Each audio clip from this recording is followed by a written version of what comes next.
ദൈവത്തിൻ്റെ അതിപരിശുദ്ധ നാമം വാഴ്ത്തപ്പെടുമാറാകട്ടെ. North Kerala section of seventh day Adventist YouTube ചാനലിലൂടെ ഉള്ളതായ ശാബത്ത് സ്കൂൾ പാഠപഠനത്തിലേക്ക് ഏവരെയും സ്വാഗതം ചെയ്യുന്നു. ഇന്ന് പാഠം പഠിക്കുവാനും ചിന്തിക്കുവാനുമായി കടന്നു വന്ന എല്ലാ ദൈവമക്കളെയും കർത്തൃനാമത്തിൽ സ്വാഗതം ചെയ്യുന്നു. ദൈവം നിങ്ങളെ ധാരാളമായിട്ട് അനുഗ്രഹിക്കുമാറാകട്ടെ എന്ന് ഞാൻ പ്രാർത്ഥിക്കുന്നു. കഴിഞ്ഞ ആഴ്ചയിൽ നാം 10ാമത്തെ പാഠം ആരുടെ മേൽ അവസാനം വന്നിരിക്കുന്നു എന്ന വിഷയം ചിന്തിക്കുകയുണ്ടായി. ഈ ആഴ്ചയിൽ നമ്മൾ പാഠം 11 രൂത്തും എസ്തേറും എന്ന 2 സ്ത്രീകളെ കുറിച്ചുള്ളതായ വിഷയമാണ്. ഈ പാഠം തയ്യാറാക്കിയിരിക്കുന്ന വേദഭാഗങ്ങൾ രൂത്തിൻ്റെ പുസ്തകം 1 മുതൽ 1-5 വരെയുള്ളതായ വാക്യങ്ങൾ, 2-ാം അധ്യായം 5-20 വരെ, ഇയ്യോബിൻ്റെ പുസ്തകം 1-ാം അധ്യായം 6 മുതൽ 11 വരെ, മത്തായിയുടെ സുവിശേഷം 4-ാം അധ്യായം 8-9 വാക്യങ്ങൾ, എസ്തേറിൻ്റെ പുസ്തകം 3-ാം അധ്യായം 1 മുതൽ 14 വരെ, വെളിപ്പാട് പുസ്തകം 12-ാം അധ്യായം 14 മുതൽ 17 വരെയുള്ളതായ വേദഭാഗങ്ങളിൽ നിന്നാണ് ഈ ആഴ്ചത്തെ പാഠം തയ്യാറാക്കിയിരിക്കുന്നത്. വെളിപ്പാട് പുസ്തകം 12-ാം അധ്യായം 14 മുതൽ 17 വരെയുള്ളതായ വേദഭാഗങ്ങളിലാണ് ഈ ആഴ്ചത്തെ പാഠം തയ്യാറാക്കിയിരിക്കുന്നത്. മനപ്പാഠവാക്യം: എസ്തേർ രാജ്ഞി പ്രാകാരത്തിൽ നിൽക്കുന്നത് രാജാവ് കണ്ടപ്പോൾ അവൻ അവളോട് കൃപ തോന്നി. തൻ്റെ കയ്യിലിരുന്ന പൊൻചെങ്കോൽ രാജാവ് എസ്തേറിൻ്റെ നേരെ നീട്ടി. എസ്തേർ അടുത്ത് ചെന്ന് ചെങ്കോലിൻ്റെ അഗ്രം തൊട്ടു. എസ്തേർ 5:2. നമുക്ക് കണ്ണടച്ച് പ്രാർത്ഥിക്കാം. ഞങ്ങളെ സ്നേഹിക്കുകയും പരിപാലിക്കുകയും ചെയ്യുന്ന സ്വർഗീയ പിതാവേ, തിരുനാമത്തിന് സ്തോത്രം ചെയ്യുന്നു. ഇന്ന് പ്രഭാതം മുതൽ ഈ സമയം വരെയും അങ്ങയുടെ കരങ്ങളാൽ അടിയങ്ങളെ ഓരോരുത്തരെയും വഴി നടത്തിയ വലിയ ദയോർത്ത് സ്തോത്രം. അവിടെ ഞങ്ങളെ കാത്തു പരിപാലിച്ച കൃപയ്ക്കായി സ്തോത്രം. അങ്ങയുടെ കരങ്ങളിൽ ഞങ്ങളെ താഴ്ത്തി സമർപ്പിക്കുന്നു. അല്പസമയം അങ്ങയുടെ തിരുവചനത്തിൽ അടിയങ്ങൾ ധ്യാനിക്കുന്നു. അതിൻ്റെ ആഴമേറിയ അർത്ഥങ്ങളെ ഗ്രഹിപ്പാൻ തക്കവണ്ണം ഏഴകളായ അടിയങ്ങളുടെ കണ്ണുകളെ അവിടുന്ന് പ്രകാശിപ്പിക്കുമാറാകണം. അങ്ങയുടെ ആത്മാവിനാൽ അടിയങ്ങളെ അങ്ങയുടെ തിരുവചനത്തിലൂടെ വഴി നടത്തുമാറാകണമേ എന്ന് പ്രാർത്ഥിക്കുന്നു. കടന്നു വന്ന എല്ലാവരെയും അനുഗ്രഹിക്കണമേ. അങ്ങയുടെ ആത്മാവിൻ്റെ നിറവ് നൽകണമേ. ഞങ്ങൾ ശക്തി ലഭിച്ച കർത്താവെ അങ്ങയ്ക്ക് വേണ്ടി ശോഭിപ്പാൻ അവിടുത്തെ ആത്മാവിനാൽ ഞങ്ങളെ ബലപ്പെടുത്തുമാറാകണമേ എന്ന് പ്രാർത്ഥിക്കുന്നു. ഞങ്ങൾ ഇന്ന് കേൾക്കുന്ന വചനത്തിനൊത്തവണ്ണം ജീവിപ്പാനും ഞങ്ങളുടെ ജീവിതത്തെ ക്രമീകരിപ്പാനും അനേകായിരങ്ങളെ അങ്ങയിലേക്ക് അനയിക്കുവാനും അടിയങ്ങളെ അവിടുന്ന് ശക്തിയിലേക്കണമേ, ബലപ്പെടുത്തണമേ എന്ന് പ്രാർത്ഥിക്കുന്നു.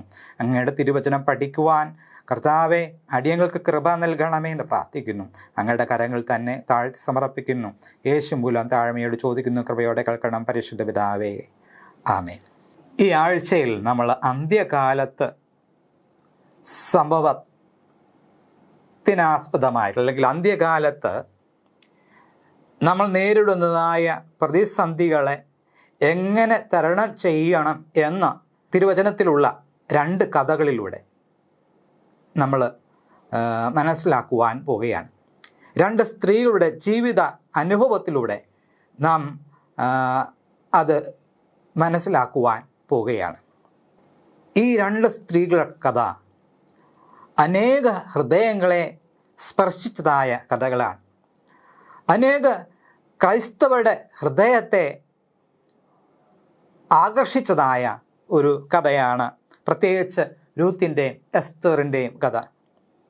രൂത്തിനെ സംബന്ധിച്ച് നമ്മൾ പഠിക്കുമ്പോൾ അവരുടെ ചർച്ചക്കാരെ വിട്ട്, അവരുടെ ദേശത്തെ വിട്ട് ഇസ്രായേലിൻ്റെ ദൈവത്തെ സേവിപ്പാൻ തക്കവണ്ണം ഇറങ്ങി തിരിച്ചതായ ഒരു മൊവാബിയ സ്ത്രീയുടെ കഥയാണ്. തൻ്റെ അമ്മയോട് കൂടെ പറ്റിച്ചേർന്ന് നിന്നതായ ആ സ്ത്രീ പിൽക്കാലത്ത് ദൈവത്താൽ അനുഗ്രഹിക്കപ്പെട്ടത് എങ്ങനെയെന്ന് നമ്മൾ ഇന്ന് പഠിക്കുവാൻ ഉദ്ദേശിക്കുന്നു. അതുപോലെ രൂത്തിൻ്റെ വീണ്ടെടുപ്പുകാരനായിരുന്ന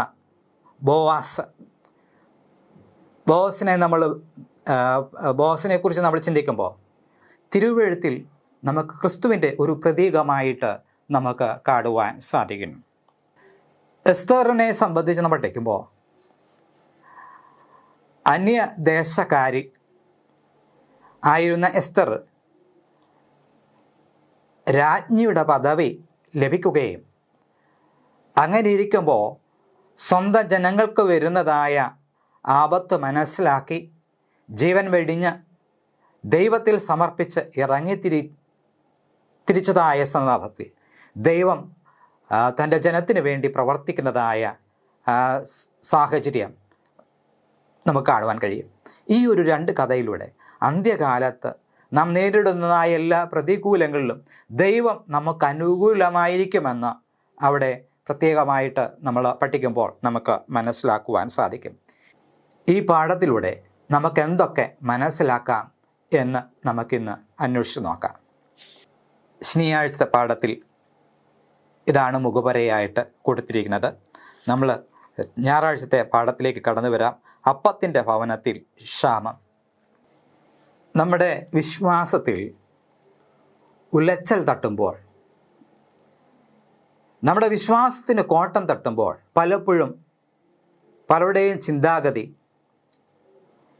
ദൈവ വിശ്വാസത്തിൽ നിന്ന് അകന്ന ചിന്താഗതിയായിരിക്കും. പലരും ചിന്തിക്കുന്നത് ദൈവമില്ല എന്നുള്ള ഒരു ചിന്തയിൽ പലരും പല നിഗമനത്തിൽ എത്തിച്ചേരാറുണ്ട്. ചിലപ്പോൾ ദൈവത്തിന് നമ്മെ വിടിവിക്കുവാൻ ശക്തിയില്ല എന്നൊരു ചിന്തയിൽ ചിലപ്പോൾ നമ്മൾ എത്തിച്ചേരാറുണ്ട്.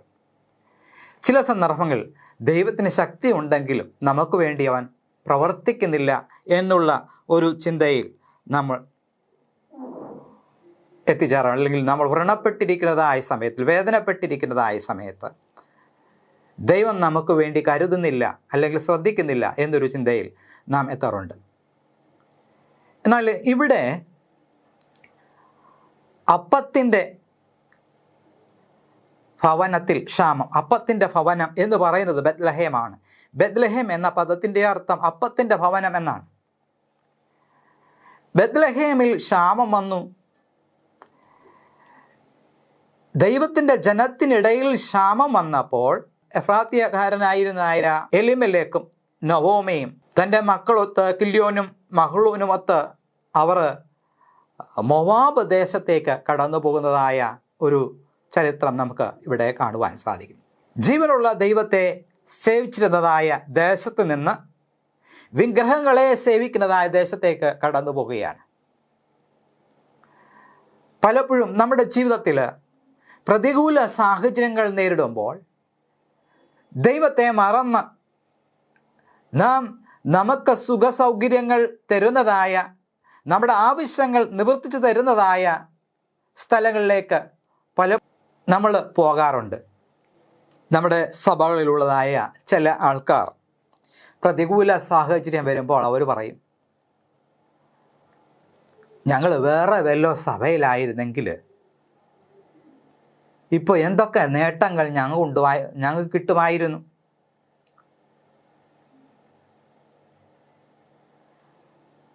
നമ്മൾ അവരെ ശ്രദ്ധിക്കാമെങ്കിൽ അവർ സത്യത്തിൽ മാനസാന്തര ജീവിതമായിരിക്കില്ല നയിക്കുന്നത്. നാം ദൈവവചനം അനുസരിക്കാതെ നാം ജീവിക്കുമ്പോൾ നമുക്ക് പല കൈപ്പേറിയ അനുഭവങ്ങൾ നമ്മുടെ ജീവിതത്തിൽ വന്നു ചേരും. ഇപ്പം ഇവിടെ ഇസ്രായേലിൽ വലിയൊരു ക്ഷാമം ഉണ്ടായപ്പോൾ ദൈവത്തിൻ്റെ വിശുദ്ധ നാട്ടിൽ നിന്ന്, അല്ലെങ്കിൽ യെരൂശലേമിൽ അല്ലെങ്കിൽ ബെത്ലഹേമിൽ നിന്ന് നവോമിയും എലിമേലെക്കും തൻ്റെ മക്കളായ കില്യോനും മഹ്ളോനും ഒന്നിച്ച് അവർ മോവാബ്യ ദേശത്തേക്ക് കടന്നു പോവുകയാണ്.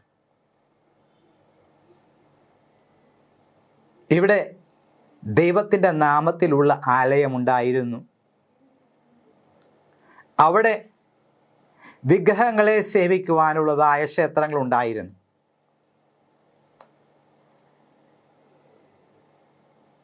അപ്പോൾ അങ്ങനെ അവർ കടന്നുപോയതായ സന്ദർഭത്തിൽ മോവാബ് ദേശത്ത് അവർ സുഭിക്ഷതയോട് കഴിയുകയാണ്. അവർ കൃഷിയൊക്കെ ഇറക്കി. എന്നാൽ അവിടെ ചെന്ന സമയത്ത് എലിമേലെക്ക് മരിച്ചുപോയി. അതുപോലെ മഹ്ളോനും കില്യോനും മരിച്ചുപോയെന്ന് നമുക്ക് കാണുവാൻ കഴിയും. നവോമി ഏകയായിത്തീർന്നു. അതുപോലെ നവോമിയുടെ മക്കളുടെ ഭാര്യമാരും വിധവകളായിത്തീർന്നതായ ഒരു കഥ നമ്മൾ തിരുവചനത്തിലൂടെ നമ്മൾ വായിക്കുന്നു. ദൈവത്തിൻ്റെ നാമമുള്ള ദേശം വിട്ട് അവർ ദൈവത്തെ വിട്ട് അന്യദേവനെ നമസ്കരിക്കുന്ന ദേശത്തേക്ക് കടന്നുപോയി എന്ന് നമുക്ക് കാണാൻ കഴിയും. അതുകൊണ്ട് അവർക്ക് കൈപ്പേറിയ അനുഭവം അവിടെ ഉണ്ടായി എന്ന് നമുക്ക് കാണുവാൻ കഴിയും. തിരിച്ച് വരുമ്പോൾ നവോമി തന്നെ പറയുകയാണ്, എന്നെ ഇനി നവോമി എന്ന് വിളിക്കണ്ട, മാറ എന്ന് വിളിക്കണം എന്ന് നവോമി ജനങ്ങളോട് പറയുകയാണ്. കഷ്ടതയും പ്രയാസങ്ങളും പ്രതികൂലങ്ങളും നാം നേരിടുമ്പോൾ പലരും ചിന്തിക്കുന്നത് നമ്മുടെ സഭാവിശ്വാസം വിട്ട് മറ്റുള്ളതായ വിശ്വാസത്തിൽ നാം ചെല്ലുമ്പോൾ അവരവിടെ സ്നേഹത്തോട് നമ്മെ കരുതുമെന്നുള്ള ചിന്താഗതി പലർക്കുമുണ്ട്. ഇത് സാത്താൻ കൊണ്ടുവരുന്നതായ ഒരു പ്രലോഭനമാണ്. നീ എന്നെ ഒന്ന് വീണ് നമസ്കരിച്ചാൽ ഇതൊക്കെയും ഞാൻ നിനക്ക് തരാം എന്നുള്ള ഒരു വാഗ്ദത്തം പൈശാചികൻ ജനങ്ങളുടെ ഹൃദയത്തിൽ നൽകുന്നു. ശരിയാണ്, നാം സത്യം വിട്ട് ജീവിച്ചാൽ നമുക്ക് ധാരാളം അനുഗ്രഹങ്ങളുണ്ട്. പക്ഷേ അത് താൽക്കാലികമാണ്. നാം ഈ സഭയിലായിരിക്കുന്ന ദൈവത്തിൻ്റെ സത്യത്തെ അനുസരിച്ച് ജീവിക്കണം. ദൈവകൽപ്പനയും യേശുവെങ്കിലുള്ളതായ വിശ്വാസം കാത്തുകൊണ്ട് ജീവിക്കണം എന്നുള്ള ഉദ്ദേശത്തോടു കൂടെയാണ്. സഭ നമ്മെ കരുതുമെന്നോ സഭ നമ്മെ സഹായിക്കുമെന്നോ നാം ചിന്തിച്ചുകൊണ്ടല്ല, മറിച്ച് നാം ദൈവത്തിൽ ആശ്രയിച്ച് സഭയിൽ നിൽക്കുമ്പോൾ തീർച്ചയായും അതിൻ്റെ അനുഗ്രഹം നാം പ്രാപിക്കും. അതാണ് നമ്മൾ മനസ്സിലാക്കേണ്ടത്. ഇപ്പോൾ ദൈവം തൻ്റെ ജനത്തെ സന്ദർശിച്ചു എന്ന് അറിഞ്ഞ നവോമി തിരിച്ച് മടങ്ങി ദേശത്തേക്ക് വരുന്നത് നമുക്ക് കാണുവാൻ കഴിയും. നവോമിയുടെ അനുഭവം ഇതായിരുന്നു, യഹോവയായ ദൈവം എനിക്ക് കൈപ്പേറിയത് ചെയ്തു എന്നാണ് പറയുന്നത്. നമ്മൾ ദൈവത്തെ അനുസരിക്കാതെ ദൈവകൽപ്പനകളെ ലംഘിച്ച്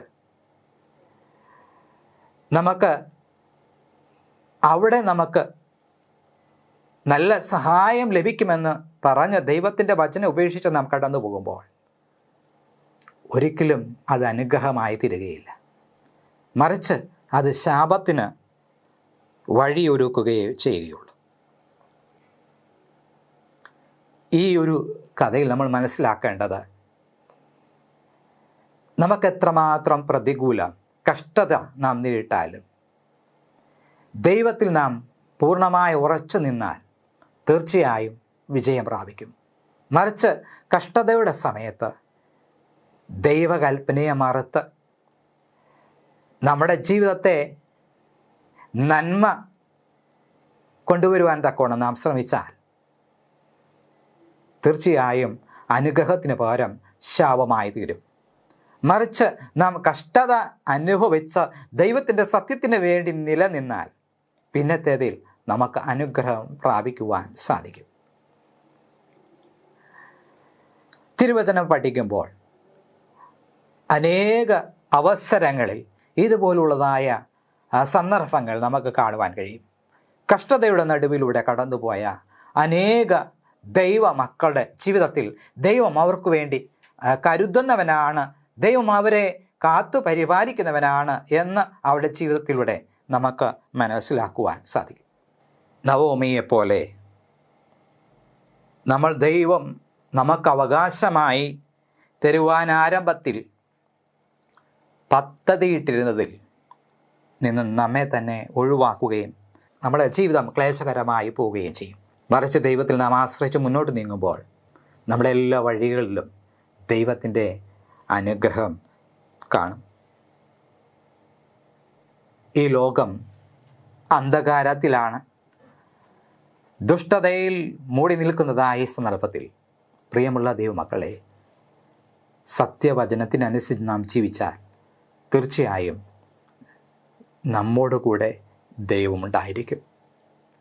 യോസഫ് നല്ലത് തിരഞ്ഞെടുത്തത് കൊണ്ട് യോസഫിനോട് കൂടെ യഹോവയുണ്ടായിരുന്നു. അതുകൊണ്ട് അവൻ ചെയ്ത കാര്യങ്ങളൊക്കെയും അവൻ കൃതാർത്ഥനായി തീർന്നുവെന്ന ദൈവത്തിൻ്റെ തിരുവചനം വായിക്കുന്നു. നാമും നമ്മെ ഏൽപ്പിച്ചതായ ആ ദൗത്യം വിശ്വസ്തയോടെ നാം പൂർത്തീകരിക്കണം. ദൈവത്തിന് വേണ്ടി നാം ജീവിക്കണം. ദൈവത്തിൻ്റെ സത്യത്തിന് വേണ്ടി നാം ജീവിക്കണം. തിങ്കളാഴ്ചത്തെ ഭാഗം രൂത്തും ബോവാസും. നവോമി മോവാബിയ ദേശത്ത് നിന്ന് തിരികെ വന്നു.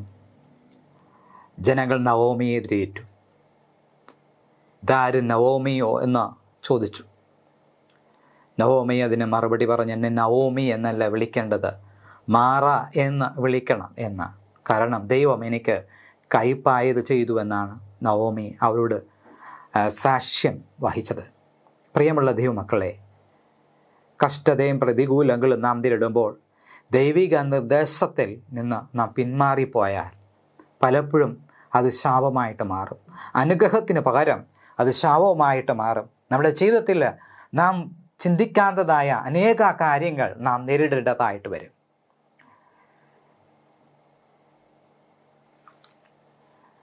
ചില സന്ദർഭത്തിൽ നാം ചിന്തിക്കുന്നത് നല്ലതാണ് എന്ന് നാം ചിന്തിക്കും. പക്ഷേ അതിൻ്റെ അവസാനം അത് അനുഗ്രഹത്തിന് പകരം ശാപമായിട്ട് മാറുന്നത് നമുക്ക് കാണുവാൻ കഴിയും. ഇതുപോലെ നവോമിക്കും ഇവിടെ സംഭവിച്ചതാണ്. കഷ്ടത വന്നപ്പോൾ ആ കഷ്ടതയെ നേരിടാതെ അവിടെ നിന്ന് ഒളിച്ചോടുന്നതായ ഒരു സാഹചര്യം നമുക്ക് കാണുവാൻ കഴിയും. പലപ്പോഴും നമ്മളിങ്ങനെ ഒളിച്ചോടി പോകുന്നവരാണ്. ദൈവം നമ്മെ ഇങ്ങനെയുള്ളതായ സാഹചര്യം നമുക്ക് തരുന്നത് നമുക്ക് മുന്നിൽ വരുന്നതായ കഷ്ടത അതെങ്ങനെ നേരിടണമെന്ന് നമ്മെ പരിശീലിപ്പിക്കുവാൻ വേണ്ടിയാണ്. അപ്പം ഇവിടെ നവോമി അത് മനസ്സിലാക്കി വീണ്ടും ദൈവസന്നിധിയിലേക്ക് കടന്നു വന്നപ്പോൾ വീണ്ടും അനുഗ്രഹം പ്രാപിക്കുന്നത് നമുക്ക് കാണുവാൻ കഴിയും. രൂത്തിന്റെ പുസ്തകം 2-ാം അധ്യായം അതിൻ്റെ 5 മുതൽ 20 വരെ നാം വായിക്കുമ്പോൾ, അവിടെ 2-ാം അധ്യായം 5 മുതൽ നാം വായിക്കുമ്പോൾ, യുവതി ഏത് എന്ന് ബോവസ് ചോദിച്ചു. കൊയ്ത്തുകാരുടെ മേലാളായ ഭൃത്യൻ, ഇവൾ മോവാബ്യ ദേശത്ത് നിന്ന് നവോമിയോട് കൂടെ വന്നു, മോവാബ്യ യുവതിയാകുന്നു. ഞാൻ കൊയ്ത്തുകാരുടെ പിന്നാലെ കറ്റകളുടെ ഇടയിൽ പറക്കിക്കൊള്ളട്ടെ എന്ന് അവൾ ചോദിച്ചു. അങ്ങനെ അവൾ കാലത്ത് വന്ന് ഇതുവരെ പറക്കിക്കൊണ്ടിരിക്കുന്നു. വീട്ടിൽ അല്പനേരമേ താമസിച്ചുള്ളൂ എന്നുത്തരം പറഞ്ഞു. ബോവാസ് രൂത്തിനോട്, കേട്ടോ മകളെ, പെറുക്കുവാൻ വേറെ ഒരു വയലിൽ പോകേണ്ട, ഇവിടം വിടുകയും വേണ്ട. ഇവിടെ എൻ്റെ ബാല്യക്കാരത്തികളോടും ചേർന്ന് കൊള്ളുക. അവർ കൊയ്യുന്ന നിലത്തിന്മേൽ ദൃഷ്ടി വെച്ച് അവിടെ പിന്നാലെ പോയിക്കൊള്ളുക. ബാല്യക്കാർ നിന്നെ തുടരുതെന്ന് ഞാൻ അവരോട് കൽപ്പിച്ചിട്ടുണ്ട്. നിനക്ക് ദാഹിക്കുമ്പോൾ പാത്രങ്ങൾക്കരികെ ചെന്ന് ബാല്യക്കാർ കോരി വെച്ചതിൽ നിന്ന് കുടിച്ചു കൊള്ളുക എന്ന് പറഞ്ഞു. ഇവിടെ നമുക്ക് കാണുവാൻ കഴിയുന്നത് അവർ അന്യദേശത്ത് നിന്നാണ് വീണ്ടും അവരുടെ അവകാശ ദേശത്തിലേക്ക് കടന്നു വന്നു. അവിടെ വന്ന് അവരെ സഹായിക്കാനുമില്ല. എന്നാൽ ഇവിടെ വന്ന സന്ദർഭത്തിൽ ബോവാസിന് അവരോട് ദയ കാണിക്കുവാൻ തക്കോണം ബോവാസിലൂടെ ദൈവം പ്രവർത്തിക്കുന്നത് നമുക്ക് കാണുവാൻ കഴിയും. 10-ാം വാക്യം വായിക്കും. എന്നറിയാവൾ സാഷ്ടാംഗം വീണ് അവനോട്, ഞാൻ അന്യദേശക്കാരത്തിയായിരിക്കെ നീ എന്നെ വിചാരിപ്പാൻ തക്കവണ്ണം നിനക്ക് എന്നോട് ദയ തോന്നിയത് എങ്ങനെയെന്ന് പറഞ്ഞു. ബോവാസോളോട്, നിന്റെ ഭർത്താവ് മരിച്ച ശേഷം അമ്മാവി അമ്മയ്ക്കും നീ ചെയ്തിരിക്കുന്നതും നിന്റെ അപ്പനെയും അമ്മയെയും സ്വദേശത്തെയും വിട്ട് മുമ്പേ അറിയാത്ത ജനത്തിൻ്റെ അടുക്കൽ വന്നിരിക്കുന്നതുമായ വിവരമൊക്കെയും ഞാൻ കേട്ടിരിക്കുന്നു. നിന്റെ പ്രവൃത്തിക്ക് യഹോവ പകരം നൽകട്ടെ. ഇസ്രായേലിൻ്റെ ദൈവമായ യഹോവയുടെ ചിറകിൻ കീഴെ ആശ്രയിച്ചു വന്നിരിക്കുന്ന നിനക്ക് അവൻ പൂർണ്ണ പ്രതിഫലം തരുമാറാകട്ടെ എന്ന് ഉത്തരം പറഞ്ഞു. അവിടെ വളരെ വ്യക്തമായിട്ട് നമുക്ക് കാണുവാൻ കഴിയുന്നത്, ദൈവത്തിൽ ആശ്രയിച്ച് നാം കടന്നു പോകുമ്പോൾ തീർച്ചയായും ദൈവം നമ്മെ അനുഗ്രഹിക്കും എന്ന് നമുക്ക് കാണാൻ കഴിയും. മുൻകാലത്ത് അവർ കൈപ്പേറിയ അനുഭവമാണ് ഉണ്ടായതെങ്കിൽ പിൽക്കാലത്ത് അതിന് മടങ്ങ് ദൈവം അവരെ അനുഗ്രഹിക്കുന്നത് നമുക്ക് കാണുവാൻ സാധിക്കും. അപ്പോൾ പ്രതികൂലങ്ങൾ നാം നേരിടുമ്പോൾ, പ്രത്യാശ നമുക്ക് അറ്റുപോകുന്നതായ സന്ദർഭങ്ങളിൽ നാം തിരികെ ദൈവത്തിൻ്റെ അടുക്കലേക്ക് കയറി വരുമ്പോൾ ദൈവം ആ ശാപങ്ങളെ അനുഗ്രഹമാക്കി തീർക്കുവാൻ ശക്തനാണ് എന്ന് ദൈവത്തിൻ്റെ വചനം നമ്മെ പഠിപ്പിക്കുന്നു. ഈ രൂത്തിൻ്റെ കഥ നാം വായിച്ചു വരുമ്പോൾ അവസാനം ബോവാസ് തന്നെ രൂത്തിന് വീണ്ടെടുപ്പുകാരനായി തീർന്നുവെന്ന് നമുക്ക് കാണാൻ കഴിയും. ബോവാസ് വളരെ ധനികനായിരുന്നു, നല്ല മനസാക്ഷിയുള്ളതായ ദൈവഭയമുള്ള വ്യക്തിയാണ് എന്ന് ദൈവത്തിൻ്റെ വചനം നമ്മെ പഠിപ്പിക്കുന്നു. അതുകൊണ്ട് തന്നെ ക്രിസ്ത്യാനികൾ ഉടനീളം ബോവാസിനെ കുറിച്ച് പറയുന്നത് ക്രിസ്തുവിൻ്റെ ഒരു പ്രതീകമായിട്ട് കാണുവാൻ നമുക്ക് സാധിക്കും. ഈ ഒരു കഥയിൽ നമുക്ക് കാണുവാൻ കഴിയുന്നത് രൂത്തിൻ്റെ വീണ്ടെടുപ്പുകാരൻ ബോവാസായിരുന്നു. എന്നാൽ നമ്മുടെ വീണ്ടെടുപ്പുകാരനായ ക്രിസ്തുവാണ് എന്ന് നമുക്ക് കാണുവാൻ കഴിയും. ഇവിടെ നാം മനസ്സിലാക്കുന്നത് ബോവാസ് ക്രിസ്തുവിൻ്റെ ഒരു മാതൃകയാണ് എന്ന് നമുക്ക് കാണാൻ കഴിയും. ക്രിസ്തു നമ്മുടെ വീണ്ടെടുപ്പുകാരനാണ്. പാപികളായിരുന്ന നമ്മെ ദൈവം ക്രിസ്തു മുഖാന്തരം നമ്മെ വീണ്ടെടുത്തു എന്ന് ദൈവത്തിൻ്റെ തിരുവചനം നമ്മെ പഠിപ്പിക്കുന്നു. യഥാർത്ഥമായി നാം വചനം പഠിക്കുകയാണെങ്കിൽ ദൈവത്തിൻ്റെ കൃപയ്ക്ക് നാം യോഗ്യരല്ല, നാം പാപികളാണ്. പാപികളായിരുന്ന നമ്മെ ക്രിസ്തുവിൻ്റെ കൃപയാൽ ദൈവത്തോട് നമ്മെ വീണ്ടും ആ നിരപ്പിൻ്റെ അനുഭവം നാം പ്രാപിച്ചിരിക്കുകയാണ്. കർത്താവ് നമുക്ക് വീണ്ടെടുപ്പുകാരനായി തീർന്നു. നമ്മെക്കൊണ്ട് ദൈവത്തിന് ആവശ്യമുണ്ട് എന്ന് ദൈവത്തിൻ്റെ വചനം നമ്മെ പഠിപ്പിക്കുന്നു. ചുവഴുത്ത പാഠത്തിലേക്ക് നമ്മൾ ബോവാസ് വീണ്ടെടുപ്പുകാരനായത്. ബോവാസും രൂത്തും വളരെ സ്നേഹബന്ധത്തിൽ അടുക്കുകയും വിവാഹം കഴിക്കുവാൻ ആഗ്രഹം ചെയ്തു. എന്നാൽ അവരുടെ ആ ബന്ധത്തിൽ ഒരു തടസ്സമുണ്ടായിരുന്നു. കാരണം വേറൊരു വീണ്ടെടുപ്പുകാരൻ അവിടെ ഉണ്ടായിരുന്നു. അതായത് നവോമിക്ക് അടുത്ത ചർച്ചക്കാരനായ വേറൊരു വീണ്ടെടുപ്പുകാരനും ഉണ്ടായിരുന്നു. അദ്ദേഹത്തിൻ്റെ കാര്യം അറിഞ്ഞാൽ മാത്രമേ ബോവാസിന് രൂത്തിനെ വിവാഹം കഴിക്കുവാൻ സാധിക്കുകയുണ്ടായിരുന്നുള്ളൂ. എന്ന് പറഞ്ഞതുപോലെ ദൈവം നമ്മെ സ്നേഹിക്കുന്നു. എന്നാൽ നമുക്ക് അവകാശം പറയുന്ന വേറൊരു വീണ്ടെടുപ്പുകാരനുണ്ട്, വേറൊരു ചർച്ചക്കാരനുണ്ട്. അത് മറ്റാരുമല്ല, അത് സാത്താനാണ് എന്ന് ദൈവത്തിൻ്റെ വചനം നമ്മെ പഠിപ്പിക്കുന്നു.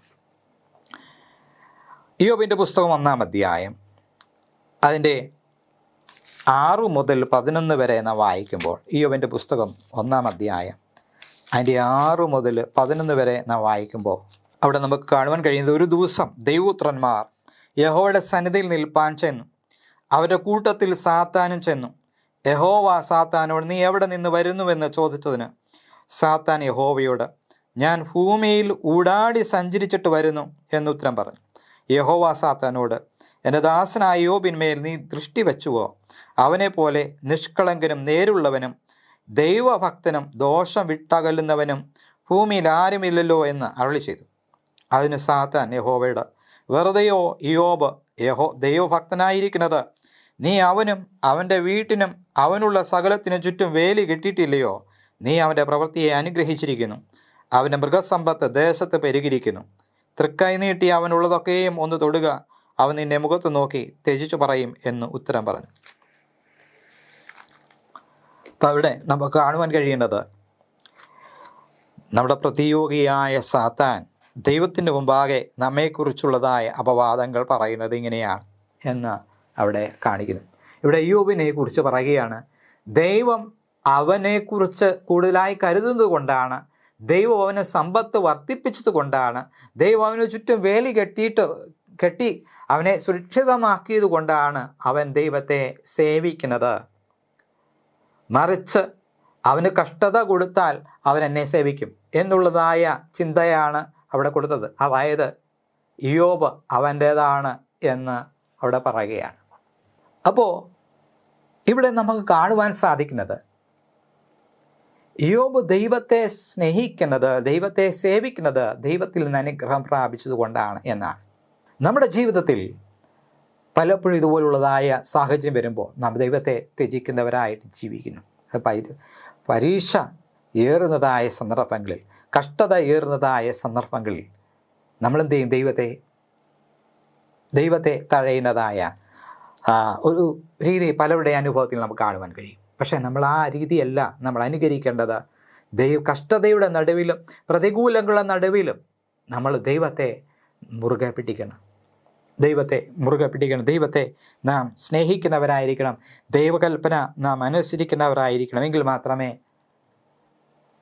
ദുഷ്ടനായ പൈശാചിൻ്റെ കരത്തിൽ നിന്ന് നമുക്ക് രക്ഷപ്പെടുവാൻ നമുക്ക് കഴിയുകയുള്ളൂ. മത്തായിയുടെ സുവിശേഷം 4-ാം അധ്യായം 8-9 വാക്യങ്ങൾ വായിക്കുമ്പോൾ പൈശാചികൻ ധാരാളമായ പ്രലോഭനങ്ങൾ കൊണ്ട് നമ്മെ പരീക്ഷിക്കുന്നവരാണ്. കർത്താവായ യേശുവിനെ പോലും പരീക്ഷിച്ചുവെന്ന് ദൈവത്തിൻ്റെ തിരുവെഴുത്ത് നമ്മെ പഠിപ്പിക്കുന്നു. സാത്താനെ സേവിച്ച് ധാരാളം സമ്പത്ത് ലഭിക്കുമെന്ന് സാത്താൻ അവിടെ വാദിക്കുകയാണ്.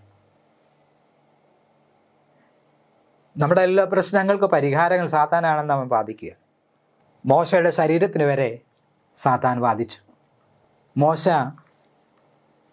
മോശയുടെ ജീവിതത്തിൽ ചില തെറ്റുകൾ ചെയ്തതായിട്ട് ദൈവത്തിൻ്റെ തിരുവെഴുത്ത് പറയുന്നു. ആ തെറ്റുകൾ മുഖാന്തരം മോശയുടെ ശരീരത്തിന് വേണ്ടി സാത്താൻ വാദിച്ചു എന്നാണ് ദൈവത്തിൻ്റെ വചനം പറയുന്നത്. ദൈവജനത്തിൻ്റെ പ്രതിയോഗിയായിട്ടാണ് സാത്താൻ എല്ലായ്പ്പോഴും നിലകൊള്ളുന്നത് എന്ന് നമുക്ക് കാണുവാൻ സാധിക്കുന്നു. ദൈവത്തിൻ്റെ സന്നിധിയിൽ നിൽപ്പാൻ ചെന്നപ്പോൾ സാത്താൻ വാദിച്ചത് അതാണ്. ഞാൻ ഭൂമിയിലൊക്കെയും ഊടാടി സഞ്ചരിച്ചിട്ട് ഞാൻ വരുന്നു. അതിനർത്ഥം ഞാൻ ഭൂമിയുടെ അധികാരിയാണ് എന്നാണ്. മനുഷ്യൻ ദൈവത്തിൻ്റെ വചനം കേട്ടപ്പോൾ, മനുഷ്യൻ ദൈവത്തിൻ്റെ വചനം ലംഘിച്ചപ്പോൾ സാത്താൻ്റെ അടിമയായി തീർന്നു. സാത്താൻ ലോകത്തിൻ്റെ പ്രഭുവായി തീർന്നുവെന്ന് നമുക്ക് കാണുവാൻ സാധിക്കും. എന്നാൽ തന്നിൽ നിന്ന് അന്യപ്പെട്ടു പോയതായ മനുഷ്യരോട് ദൈവത്തിന് കരുണയുണ്ട്. ദൈവം അവരെ കരുതുന്ന ദൈവമാണ്. കാരണം ദൈവം അവരുടെ സൃഷ്ടിതാവാണ്. ആയതിനാൽ ദൈവം തൻ്റെ സൃഷ്ടിയോട് പ്രത്യേക താല്പര്യവും ദയയും കരുതലും ദൈവത്തിന് എപ്പോഴുമുണ്ട്. അതുകൊണ്ട് ദൈവം ചോദിക്കുകയാണ്, നീ എൻ്റെ ദാസനായ ഇയ്യോബിന്മേൽ നിന്റെ കണ്ണ് പതിപ്പിച്ചുവോ എന്ന് ചോദിക്കുകയാണ്. അപ്പോൾ പറയാ, നീ അവന് ചുറ്റും വേലി കെട്ടിയിട്ടിരിക്കുകയാണ് എന്ന്. പ്രിയമുള്ള ദൈവമക്കളെ, ദൈവത്തിൻ്റെ വേലി നമുക്ക് ചുറ്റുമുണ്ട്. നാം പ്രാർത്ഥനയുള്ളവരാണ്, ദൈവത്തിൻ്റെ വചനം പഠിക്കുന്നവരാണ് എങ്കിൽ ദൈവത്തിൻ്റെ ഒരു വേലി നമുക്ക് ചുറ്റുമുണ്ട്. അത് പൊളിച്ചു കളയുവാൻ സാത്താന് കഴിയില്ല, പക്ഷെ നമുക്ക് കഴിയും. നാം ദൈവിക ചിന്തയില്ലാത്തവരായി ദൈവത്തിൻ്റെ കൽപ്പനകളെ മറുത്ത് പ്രാർത്ഥനയില്ലാത്തവരായി ജീവിക്കുമ്പോൾ നാം ആ വേലി പൊളിച്ചു കളയും. മറിച്ച് ദൈവചിന്തയുള്ളവരായി പ്രാർത്ഥനയുള്ളവരായി നാം ജീവിക്കുമ്പോൾ ദൈവം ആ വേലി നമുക്ക് ചുറ്റും ഉണ്ടായിരിക്കും. ഈ വേലി എന്ന് അവിടെ പറഞ്ഞിരിക്കുന്നത് ദൈവത്തിൻ്റെ ദൂതന്മാരാണ്. അങ്ങനെ മോശയുടെ ശരീരത്തിന് വേണ്ടി സാത്താൻ വാദിച്ചപ്പോൾ ദൈവം അതിനെ എതിർ നിന്നു. നമുക്കറിയാം, പിന്നീട് നമുക്ക് കാണുവാൻ കഴിയുന്നത് ഉയർത്തപ്പെട്ട മോശയെക്കുറിച്ചാണ് നമുക്ക് കാണുവാൻ കഴിയുന്നത്. പലപ്പോഴും നമ്മുടെ ജീവിതത്തിൽ കഷ്ടതയും ഉണ്ട്. അടിച്ചമർത്തപ്പെട്ട ജീവിതം നാം നയിക്കപ്പെട്ടു എന്ന് വരാം. പക്ഷേ പിന്നീട് അത് അനുഗ്രഹമായിട്ട് മാറും എന്നാണ് ദൈവത്തിൻ്റെ തിരുവചനം നമ്മെ പഠിപ്പിക്കുന്നത്. മോശ സ്വർഗാരോഹണം ചെയ്തുവെന്ന് ദൈവത്തിൻ്റെ വചനം പറയുന്നു. ഏലിയാവിനെയും മോശയെയും മറുരൂപ മലയിൽ വെച്ച് ശിഷ്യന്മാർ കണ്ടു എന്ന് ദൈവത്തിൻ്റെ തിരുവചനം നമ്മെ പഠിപ്പിക്കുന്നു. ഇത് രണ്ട് പ്രതീകങ്ങളാണ്. ഒന്ന് ജീവനോടുള്ളതായ വിശുദ്ധന്മാരുടെ പ്രതീകം, ഒന്ന് മരിച്ച് രൂപാന്തരം പ്രാപിച്ചുയർക്കുന്നതായ ഒരു മനുഷ്യൻ്റെ പ്രതീകമാണ് നമുക്കിവിടെ രണ്ടുപേരെയും കാണുവാൻ കഴിയുന്നത്. നഷ്ടപ്പെട്ടുപോയ മാനവരാശിയെ തിരികെ ദൈവത്തിൻ്റെ സ്നേഹത്തിലേക്ക് കൊണ്ടുവരുവാൻ കർത്താവ് ഉദ്ദേശിച്ചു.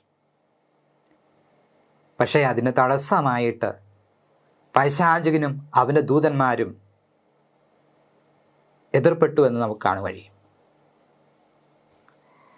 നാം ദുഷ്ടൻ്റെ വലയത്തിൽ നാം ഇരിക്കുവാൻ ഇഷ്ടപ്പെട്ടാൽ തീർച്ചയായും നാം നഷ്ടപ്പെട്ടു പോകും. മറിച്ച് കർത്താവായ യേശുവിനെ നോക്കി തൻ്റെ ഏകജാതനായ പുത്രനിൽ വിശ്വസിക്കുന്ന ദൈവനെ നശിച്ചു പോകാതെ നിത്യജീവൻ പ്രാപിക്കേണ്ട ദൈവം അവനെ നൽകുവാൻ തക്കവണ്ണം ലോകത്തെ സ്നേഹിച്ചു. അതുകൊണ്ട് യേശു ക്രിസ്തുവിനെ നോക്കിക്കൊണ്ട് വിശ്വാസത്തോടുകൂടെ മുന്നോട്ട് പോകുകയാണെങ്കിൽ തീർച്ചയായും നമുക്ക് രക്ഷ പ്രാപിക്കുവാൻ നമുക്ക് സാധിക്കും. രൂത്തിന്റെ പുസ്തകം 4-ാം അധ്യായം അതിൻ്റെ 1 മുതൽ 12 വരെ നമുക്ക് കാണുവാൻ കഴിയുന്നത്, രൂത്തിൻ്റെ വീണ്ടെടുപ്പുകാരനായിരുന്ന ബോവസ് ബേത്ലഹേമിൻ്റെ കവാടത്തിൽ മൂപ്പന്മാരെ കൂട്ടി ഒരു തീരുമാനത്തിലെത്തുകയാണ്. അവൻ്റെ അടുത്ത ചർച്ചക്കാരനായ വ്യക്തിയെ വിളിച്ചു. നീ വീണ്ടെടുക്കുന്ന ഉണ്ടെങ്കിൽ നൊവോമിയോടുകൂടെ വന്ന മകളോൻ്റെ ഭാര്യയായ രൂത്തിനെ കൂടെ വീണ്ടെടുക്കണം, ഭാര്യയായി സ്വീകരിക്കണമെന്ന് അവനോട് പറയുകയാണ്. അപ്പം അവൻ പറയുകയാണ്, അതെനിക്ക് കഴിയുകയില്ല. അങ്ങനെ അവർ ഒരു ധാരണയിലെത്തി. അങ്ങനെ ബോവാസ് രൂത്തിനെ ആ നവോമിക്കുള്ള അവകാശവും വീണ്ടെടുത്തുവെന്ന് നമുക്കിവിടെ കാണുവാൻ സാധിക്കും. ഈ ഒരു ചിത്രം അന്ത്യകാലഘട്ടത്തിലുള്ള ന്യായവിധിയെക്കുറിച്ച് നമുക്കൊരു രൂപം നൽകുന്നു. ദാനിയേൽ പ്രവചനം 7-ാം അധ്യായം 9-ാം വാക്യത്തിൽ 13, 14, 22, 26, 27 വാക്യങ്ങളിൽ നമുക്ക് കാണുന്നതായ ആ രംഗങ്ങളെക്കുറിച്ച് നമുക്കൊരു ദർശനം ഇവിടെ നമുക്ക് കാണുവാൻ സാധിക്കും. അന്ത്യകാലത്ത് ദൈവം തൻ്റെ ജനത്തെ ന്യായം വിധിക്കുന്നതിൻ്റെ ഒരു മാതൃകയായിട്ടാണ് നമുക്കിത് കാണുവാൻ സാധിക്കുന്നത്. കർത്താവായ ദൈവം തൻ്റെ വിശുദ്ധന്മാർക്ക് വേണ്ടിയുള്ള ന്യായവിധി, ഇത് അന്ത്യകാലം നടക്കുന്ന ആ ന്യായവിധിക്ക് സമയമാണ്. ബോവസ് തൻ്റെ വധുവിന് വേണ്ടി നൽകിയതുപോലെ കർത്താവ് നമുക്ക് വേണ്ടി വില നൽകി നമ്മെ വീണ്ടെടുത്തിരിക്കുന്നു. അവൻ നമുക്ക് വേണ്ടി തൻ്റെ രക്തം ചിന്തിയെന്ന ദൈവത്തിൻ്റെ വചനം നമ്മെ പഠിപ്പിക്കുന്നു. അതുകൊണ്ട് നമ്മുടെ ജീവിതം പാഴാക്കരുത്. കർത്താവായ യേശുവിൽ നാം സമർപ്പിച്ചുകൊണ്ട് നമ്മുടെ ജീവിതത്തെ മുന്നോട്ട് നീക്കിയാൽ തീർച്ചയായും ദൈവം നമുക്ക് വേണ്ടി വാദിക്കുന്നവനായിരിക്കും എന്ന് നമുക്ക് ദൈവത്തിൻ്റെ തിരുവചനം നമ്മെ പഠിപ്പിക്കുന്നു. ബുധനാഴ്ചത്തെ പാഠത്തിലേക്ക് നാം കടന്നു വരുമ്പോൾ ഹാമാനും സാത്താനും എന്നുള്ളതായ പാഠം. എസ്തറിൻ്റെ കഥയിൽ നാം പഠിക്കുമ്പോൾ ഹാമാൻ എന്ന വ്യക്തിത്വം അധികാരത്തിന് ആർത്തി പൂണ്ടവനായിരുന്നു. എസെക്കേൽ പ്രവചനം വായിക്കുമ്പോൾ സാത്താനും അതേപോലുള്ളതായ ഒരു സമാന്തര സ്വഭാവം നമുക്ക് കാണുവാൻ സാധിക്കും. ആയതിനാൽ ദൈവത്തിൻ്റെ കൽപ്പന അനുസരിക്കേണ്ട ആവശ്യമില്ല എന്ന് സാത്താൻ ദൂതന്മാരുടെ ഇടയിൽ പ്രചരിപ്പിച്ചു. അതുപോലെ തന്നെ ഹാമാൻ ഇവിടെ മൊർദെഖായിയെ സംബന്ധിച്ച് രാജാവിൻ്റെ മുമ്പിൽ വിളംബരം ചെയ്തത് തന്നെയാണ്. നിന്റെ രാജ്യത്ത് ഒരു ജാതി ചിതറിക്കിടക്കുന്നു, അവരുടെ നിയമം നമ്മുടെ ഈ രാജകീയ നിയമത്തിൻ്റെ വിരുദ്ധമായിരിക്കുന്നു എന്നാണ്. അതുകൊണ്ട് ആ ജാതിയെ ഉന്മൂലനം ചെയ്യണമെന്ന് വിളിച്ചു പറയുകയാണ്.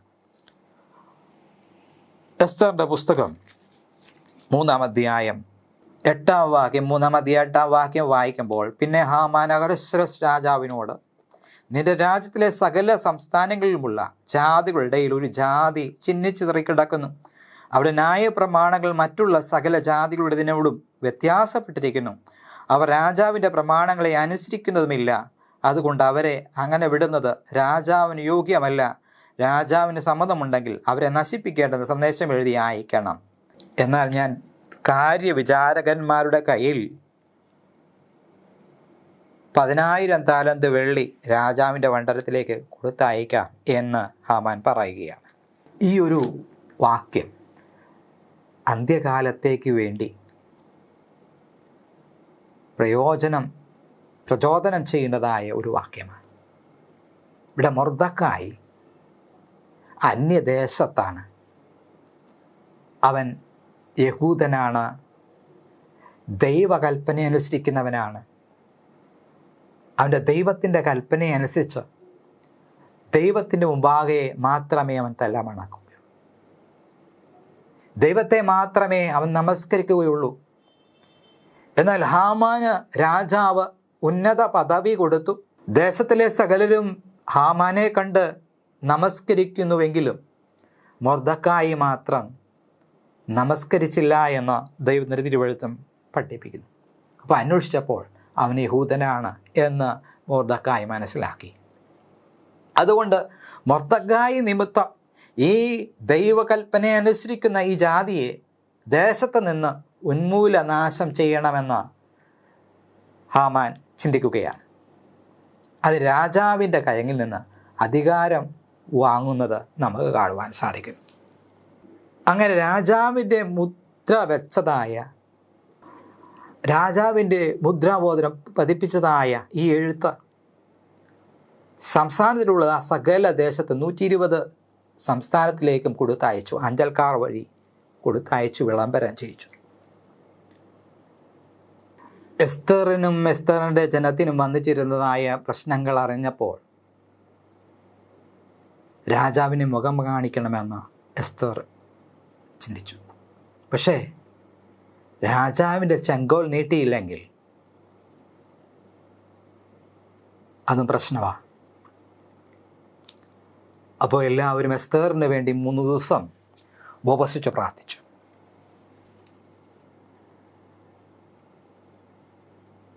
എനിക്കെന്ത് വന്നാലും പ്രശ്നമില്ല, എൻ്റെ ജനത്തിനൊന്നും സംഭവിക്കരുതെന്നുള്ള ചിന്തയോടെ കൂടെ എസ്തർ രാജസന്നിധിയിൽ ചെന്നു. ദൈവം രാജാവിൻ്റെ മനസ്സിൽ പ്രവർത്തിച്ചു. രാജാവ് തൻ്റെ പൊൻചെങ്കോൽ എസ്തറിന് നേരെ നീട്ടി എന്ന ദൈവത്തിൻ്റെ തിരുവചനം വായിക്കും നമ്മൾ മനസ്സിലാക്കും. അങ്ങനെ ഇസ്രായേൽ ജനത്തെ നശിപ്പിക്കുന്നതിന് പകരം ഇസ്രായേലിൻ്റെ ശത്രുവായ ഹാമാൻ അവസാനം കഴുമരം ഏറേണ്ടി വന്നുവെന്ന് നമുക്കിവിടെ കാണുവാൻ സാധിക്കുന്നു. എന്ന് പറഞ്ഞതുപോലെ അന്ത്യകാലഘട്ടത്തിൽ ഇതുപോലെ ഒരു പ്രതിസന്ധി നാം നേരിടുവാൻ പോകുകയാണ്. സാത്താൻ മനുഷ്യരിലൂടെ, അധികാരികളിലൂടെ പ്രവർത്തിക്കും. ദൈവകൽപ്പനയ്ക്ക് വിരുദ്ധമായിട്ടുള്ള ഒരു നിയമം ദേശത്ത് കൊണ്ടുവരും. അതനുസരിക്കാത്തവരെ ഒടുക്കിക്കളയുവാനുള്ളതായ നിയമം നിലവിൽ വരും. ആ പ്രതിസന്ധിയിൽ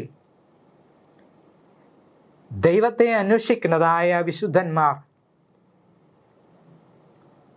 ഏറെ കഷ്ടത അനുഭവിക്കേണ്ടി വരും എന്ന ദൈവത്തിൻ്റെ തിരുവചനം നമ്മെ പഠിപ്പിക്കുന്നു.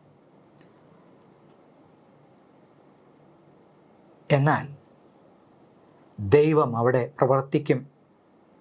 ദൈവം തൻ്റെ മക്കളെ സംരക്ഷിക്കുമെന്ന് ദൈവത്തിൻ്റെ വചനം നമ്മെ പഠിപ്പിക്കുന്നു. വെളിപ്പാട് പുസ്തകം 12-ാം അധ്യായം 14 മുതൽ 17 വരെ നമ്മൾ വായിക്കുമ്പോൾ അവിടെ ഈ പ്രവചനത്തിൻ്റെ ഭാഗങ്ങളിൽ നമുക്ക് വായിക്കുവാൻ സാധിക്കും. 12-ാം അധ്യായം 14 മുതൽ, അപ്പോൾ സ്ത്രീക്ക് മരുഭൂമിയിൽ തൻ്റെ സ്ഥലത്തേക്ക് പറന്നു പോകേണ്ടുന്ന വലിയ കഴുകിൻ്റെ 2 ചിറക് ലഭിച്ചു. അവിടെ അവളെ സർപ്പത്തോടകലെ 1 കാലവും 2 കാലവും അരക്കാലവും പോറ്റി രക്ഷിച്ചു. സർപ്പം സ്ത്രീയെ ഒഴുക്കിക്കളയേണ്ടതിന് അവളുടെ പിന്നാലെ തൻ്റെ വായിൽ നിന്ന് നദി പോലെ വെള്ളം ചാടിച്ചു. എന്നാൽ ഭൂമി സ്ത്രീക്ക് തുണ നിന്നു. മഹാസർപ്പം വായിൽ നിന്ന് ചാടിച്ച നദിയെ ഭൂമി വായ തുറന്ന് വിഴുങ്ങിക്കളഞ്ഞു. മഹാസർപ്പം സ്ത്രീയോട് കോപിച്ചു. ദൈവകൽപ്പന പ്രമാണിക്കുന്നവരും യേശുവിൻ്റെ സാക്ഷ്യമുള്ളവരായി അവളുടെ സന്തതിയിൽ ശേഷിപ്പുള്ളവർ യുദ്ധം ചെയ്യുവാൻ പുറപ്പെട്ടു. അവൻ കടൽ പുറത്തെ മണൽമേൽ നിന്നു. അവിടെ ദൈവസഭയ്ക്കെതിരെ വീണ്ടും സാത്താൻ പ്രവർത്തിക്കും. മഹാസർപ്പം എന്ന് പറയുന്നത് സാത്താൻ പ്രവർത്തിക്കുമെന്ന് ദൈവത്തിൻ്റെ വചനം ഇവിടെ വ്യക്തമായിട്ട് നമ്മെ പഠിപ്പിക്കുന്നു. അവസാനം ദൈവകൽപ്പനയ്ക്കെതിരായി സാത്താൻ പ്രവർത്തിക്കും. അങ്ങനെ ദൈവത്തിൽ വിശ്വസ്തരായി നിൽക്കുന്ന, ദൈവകൽപ്പന അനുസരിക്കുന്നതായ ജനത്തിന് പീഡനം അനുഭവിക്കേണ്ടി വരുമെന്ന് ദൈവത്തിൻ്റെ വചനം വളരെ വ്യക്തമായിട്ട് നമ്മെ പഠിപ്പിക്കുന്നു. പ്രിയമുള്ള ദൈവമക്കളെ, നാം ഇന്ന് എവിടെയായിരിക്കുന്നു? നാം നമ്മുടെ വിശ്വാസത്തിൽ എത്രമാത്രം ദൃഢതയുള്ളവരാണ് എന്ന് നാം ചിന്തിക്കേണ്ടിയിരിക്കുന്നു. ഇന്നത്തെ നമ്മുടെ വിശ്വാസികളെയും നമ്മെയും നാം ഒന്ന് പരിശോധിച്ച് നോക്കുക. നാം എവിടെയാണ് നിൽക്കുന്നത്?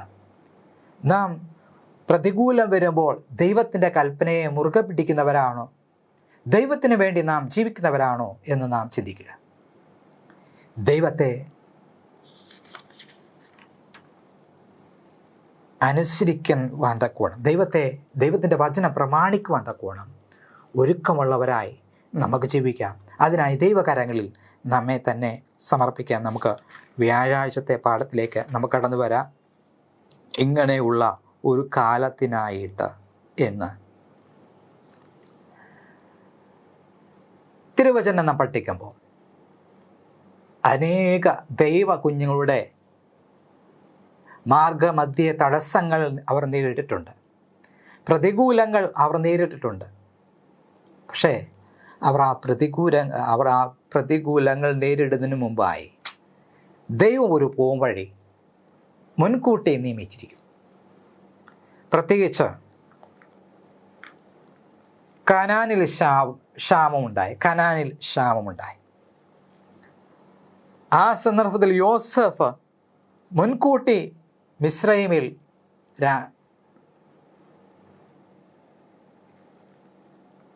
ഉന്നത പദവിയിൽ എത്തിച്ചേർന്നുവെന്ന് നമുക്ക് കാണുവാൻ കഴിയും. ദൈവം ഇസ്രായേൽ മക്കളെ പോറ്റുവാൻ തക്കോണം അവിടെ ഒരു വഴി കണ്ടുവെന്ന് നമുക്ക് കാണുവാൻ സാധിക്കും. എന്ന് പറഞ്ഞതുപോലെ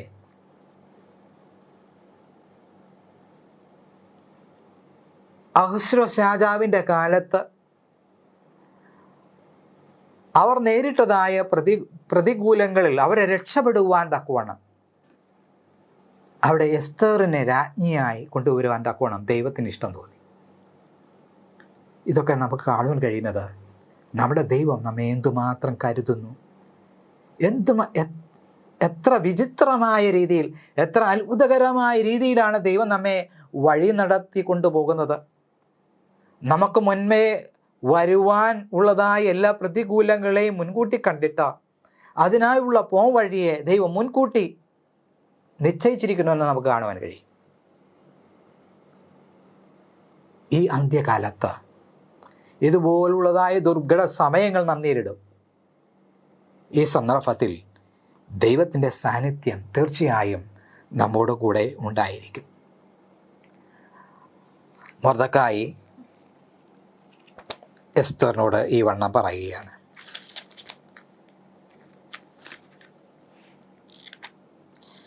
നമുക്ക് മൊർദെഖായിയുടെ വിശ്വാസം നമുക്കിവിടെ പ്രത്യേകമായിട്ട് നമുക്ക് വാക്യം ശ്രദ്ധിക്കുമ്പോൾ നമുക്ക് മനസ്സിലാക്കുവാൻ സാധിക്കും.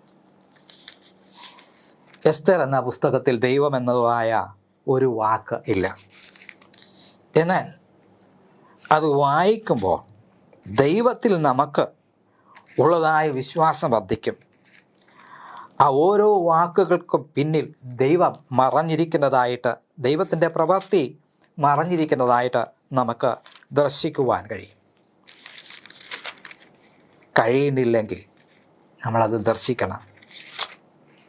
കാരണം ദൈവത്തിൻ്റെ കൈ പ്രവർത്തിക്കുന്നത് എത്ര അത്ഭുതകരമായിട്ടാണ് എന്ന് എസ്തറിൻ്റെ പുസ്തകം വായിക്കുമ്പോൾ നമുക്ക് മനസ്സിലാക്കുവാൻ സാധിക്കും. ദൈവം തൻ്റെ മക്കളെ ഒരിക്കലും തഴഞ്ഞു കളയുന്നില്ല എന്ന് ദൈവത്തിൻ്റെ വചനം നമ്മെ പഠിപ്പിക്കുന്നു. 4-ാം അധ്യായം 13-ാം വാക്യം വായിക്കുമ്പോൾ, 13-ഉം 14-ഉം വായിക്കുമ്പോൾ എസ്തറിനോട് മറുപടി പറവാൻ കൽപ്പിച്ചത്, നീ രാജധാനിയിലിരിക്കുക, എല്ലാ യഹൂദന്മാരിലും വെച്ച് രക്ഷപ്പെട്ടുകൊള്ളാമെന്ന് നീ വിചാരിക്കണ്ട. നീ ഈ സമയത്ത് മിണ്ടാതിരുന്നാൽ യഹൂദന്മാർക്ക് മറ്റൊരു സ്ഥലത്ത് നിന്ന് ഉദ്ധാരണവും രക്ഷയും ഉണ്ടാകും. എന്നാൽ നീയും നിന്റെ പിതൃഭവനവും നശിച്ചുപോകും. ഇങ്ങനെയുള്ള ഒരു കാലത്തിനായിട്ടല്ലയോ നീ രാജസ്ഥാനത്ത് വന്നിരിക്കുന്നത്? ആർക്കറിയാം? മൊർദെഖായിയുടെ വാക്ക് വളരെ വിശ്വാസത്തോടു കൂടെയാണ്. എസ്തർ ഇപ്പോൾ പ്രവർത്തിച്ചില്ലെങ്കിലും യഹോവ വേറൊരു വഴിയിൽ ഇസ്രായേൽ മക്കൾക്ക് രക്ഷ നൽകും എന്ന് മൊർദെഖായി പറയുകയാണ്. പക്ഷേ എസ്തറിനെ ഈ സ്ഥാനത്ത് ദൈവം കൊണ്ടുവരുവാൻ കാരണം ഇങ്ങനെയുള്ള ഒരു കാലത്തിനായിട്ട് അല്ല എന്നാർക്ക് പറയുവാൻ കഴിയുമെന്നാണ് മൊർദെഖായി ചോദിക്കുന്നത്. അപ്പം ഇതിൽ നിന്ന് നമുക്ക് മനസ്സിലാക്കുവാൻ കഴിയുന്നത്, ദൈവമക്കൾക്ക് വീണ്ടെടുക്കുവാൻ തക്കവണ്ണം ദൈവം പല വഴികളും ദൈവം കൊണ്ടുവരും. ഇപ്പം എസ്തറിയുടെ സമയത്ത് പ്രവർത്തിച്ചതുകൊണ്ട് എസ്തറിന് മാത്രമല്ല, എസ്തറിൻ്റെ ജനത്തിനും രക്ഷപ്പെടുവാൻ തക്കവണ്ണം ഇടയായി തീർന്നു. നമ്മെ ദൈവം ഓരോ അധികാര സ്ഥാനം ഏൽപ്പിക്കുന്നത് ദൈവത്തിന് വേണ്ടി പ്രവർത്തിക്കുവാനാണ്. അതിനുവേണ്ടി പ്രവർത്തിക്കുവാൻ തക്കവണ്ണമായിരിക്കുവാനുള്ള ദൈവം നമ്മെ ഇവിടെ ആക്കിയത്. അതുകൊണ്ട് നമ്മെ ഏൽപ്പിച്ചതായ ആ വേല വിശ്വസ്തയോടുകൂടെ നാം ചെയ്യുക. ഇല്ല എങ്കിൽ ദൈവം കണക്ക് ചോദിക്കുന്നതായ സമയത്ത് നമുക്ക് ലജ്ജിക്കേണ്ടതായ സന്ദർഭമുണ്ടാകും. അതുകൊണ്ട് നമ്മൾ വിശ്വസ്തരായിരിക്കുക, ദൈവത്തോട് വിശ്വസ്തരായിരിക്കുക എന്ന് ദൈവത്തിൻ്റെ വചനം നമ്മെ പഠിപ്പിക്കുന്നു. ഹാമാൻ ദൈവജനത്തിന് മേലെ അഴിച്ചുവിട്ടതായ പ്രതികൂല സാഹചര്യത്തെ ദൈവം അത് അവർക്ക് അനുഗ്രഹമാക്കി തീർത്തു. പ്രിയമുള്ള ദൈവമക്കളെ, അന്ത്യകാലത്ത് നാം നേരിടുന്നതായ എല്ലാ പ്രതികൂല സാഹചര്യങ്ങളിലും ദൈവത്തിൻ്റെ സാന്നിധ്യം നമ്മോട് കൂടെയുണ്ട്.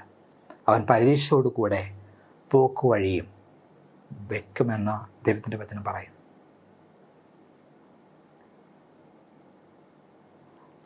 നമ്മെ കരുതുന്ന ഒരു ദൈവത്തെയാണ് നമുക്കിവിടെ കാണുവാൻ കഴിയുന്നത്. ആപത്ത് സന്ദർഭത്തിൽ നമുക്ക് ഏറ്റവും അടുത്ത തുണയാണ് ദൈവം. ശദ്രക്ക്, മേശക്ക്, അബേദ്നെഗോയെ എരിയുന്ന തീയിൽ ചൂളയിലിട്ടപ്പോൾ ദൈവത്തിൻ്റെ സാന്നിധ്യം അവരുടെ കൂടെ തീച്ചൂളയിലുണ്ടായിരുന്നു. പ്രിയമുള്ള ദൈവമക്കളെ, നാം കഷ്ടതയുടെ നടുവിലായിരിക്കുമ്പോൾ ദൈവത്തിൻ്റെ സാന്നിധ്യം നമ്മുടെ കൂടെയുണ്ട്. നാം അറിഞ്ഞുകൂടാതെ വണ്ണം നമ്മെ നടത്തുന്ന ആ വലിയ ദൈവത്തിൻ്റെ ദയ എന്നും നമ്മോട് കൂടെയുണ്ട്. ഇന്നും നമ്മോട് കൂടെ ഉള്ളത് കൊണ്ടാണ് നാം ഇന്നും സന്തോഷത്തോടു കൂടെ ദൈവസന്നിധിയിൽ ദൈവത്തെ ആരാധിക്കുവാൻ നമുക്ക് ദൈവം കൃപ നൽകിയിരിക്കുന്നത്. ഇല്ലായിരുന്നുവെങ്കിൽ നാം എന്നേ ഈ ലോകം കാണുവാൻ സാധിക്കാതെ ഈ ലോകത്തോട് വിട പറയുമായിരുന്നു. ഇന്നും എന്നെയും നിങ്ങളെയും ഈ ലോകത്ത് ദൈവം നിർത്തിയിരിക്കുന്നത് ദൈവത്തിന് നമ്മെക്കുറിച്ചൊരു ഉദ്ദേശമുണ്ട്. ആ ഉദ്ദേശത്തിന് കീഴിൽ താഴ്മയോടുകൂടെ ഇരുന്ന് ദൈവത്തിന് വേണ്ടി, ദൈവത്തിൻ്റെ നാമമഹത്വത്തിന് വേണ്ടി നമുക്ക് പ്രവർത്തിക്കാം. വലിയവനായ ദൈവം നമ്മെ ഓരോരുത്തരെയും അനുഗ്രഹിക്കുമാറാകട്ടെ. വെള്ളിയാഴ്ചത്തെ പാഠത്തിലേക്ക് നമുക്ക് കടന്നു വരുമ്പോൾ ജനകീയമായ രീതികളും പാരമ്പര്യങ്ങളും അംഗീകരിക്കുവാൻ വിസമ്മതിക്കുന്ന ന്യൂനപക്ഷത്തിനെതിരായി സാത്താൻ ധാർമ്മിക രോഷമുണർത്തും. സ്ഥാനങ്ങളിലിരിക്കുന്നതും പ്രശസ്തി ആർജിച്ചവരുമായ ആൾക്കാർ ദൈവജനത്തിനെതിരായി ഉപദേശം തേടാൻ നീതിയില്ലാത്തവരും അധമന്മാരുമായവരോട് ചേരും. ആരോഗ്യം, ഉത്കൃഷ്ട ബുദ്ധി, വിദ്യാഭ്യാസം ഇവയെല്ലാം അവരെ ആദരവില്ലായ്മ കൊണ്ട് മൂടുവാൻ കൂടിച്ചേരും. പീഡിപ്പിക്കുന്ന ഭരണാധികാരികളും ശുശ്രൂഷകന്മാരും സഭാവിശ്വാസികൾക്കും അവർക്കെതിരായി ഗൂഢാലോചന നടത്തും. ശബ്ദം കൊണ്ട്, തൂലിക കൊണ്ടും വീമ്പ് പറച്ചിലുകളിൽ കൂടെയും ഭീഷണി മുഴക്കിയും അധിക്ഷേപത്തിൽ കൂടിയും അവിടെ വിശ്വാസത്തെ നശിപ്പിക്കുവാൻ അവർ ശ്രമിക്കും. തെറ്റായ പ്രാതിനിധ്യം മൂലം, രോഷകുലമായ അഭ്യർത്ഥന മൂലവും ജനത്തിൻ്റെ വികാരങ്ങൾ ആൾക്കാർ ഇളക്കിവിടും. വേദപുസ്തക ശബത്തിൻ്റെ വക്താക്കൾക്കെതിരായി കൊണ്ടുവരുവാൻ തിരുവെഴുത്തുകൾ ഇപ്രകാരം പറയുന്നു: എന്തൊന്നില്ലാത്ത കുറവുള്ളതിനെ വിവരണം ചെയ്യുവാൻ അവർ പീഡിപ്പിക്കുന്ന നിയമനിർമ്മാണത്തിൽ ആശ്രയിക്കും. ജനസ്വാധീനവും പരിലാളനവും ഭദ്രമാക്കുവാൻ നിയമസഭാംഗങ്ങൾ ഞായറാഴ്ച നിയമങ്ങളുടെ ആവശ്യകതയ്ക്ക് വഴങ്ങും. എന്നാൽ ദൈവത്തെ ഭയപ്പെടുന്നവർക്ക് 10 കൽപ്പനയിലെ ഒരു നിയമം എങ്കിലും ലംഘിക്കുന്ന ഒരു സ്ഥാപനത്തെയും അംഗീകരിക്കുവാൻ കഴിയില്ല. സത്യവും തെറ്റും തമ്മിലുള്ള വൻവിവാദത്തിലെ വലിയ സംഘട്ടനം ഈ യുദ്ധക്കളത്തിൽ പോരാടും. ഈ വിവാദ വിഷയത്തിൽ നാം സംശയാലുക്കളായി ഉപേക്ഷിക്കപ്പെടുകയില്ല. എന്ന് എസ്തറിൻ്റെയും മൊർദെഖായിയുടെയും ദിവസങ്ങൾ പോലെ ദൈവം തൻ്റെ സത്യത്തെയും ജനത്തെയും ആരോപണമുക്തമാക്കും. കർത്തദാസിയായ എലൻ ജി വൈറ്റ് എഴുതിയതായ പ്രോഫറ്റ്സ് ആൻഡ് കിങ്, പേജ് 605, 606 ഈ ഭാഗങ്ങളിൽ നിന്നാണ് ഈ ഖണ്ഡിക വായിച്ചത്. പ്രിയമുള്ള ദൈവമക്കളെ, അന്ത്യകാലത്ത് നാം നേരിടുന്നതായ ഓരോ പ്രതിസന്ധിയിലും ദൈവത്തിൻ്റെ സാന്നിധ്യം നമ്മോട് കൂടെ ഇരിക്കും. ദൈവത്തിൻ്റെ ദൂതന്മാർ നമ്മെ വലയം ചെയ്ത് സൂക്ഷിക്കും. ദൈവം നമ്മെ കരുതും, ദൈവം നമ്മെ നടത്തും.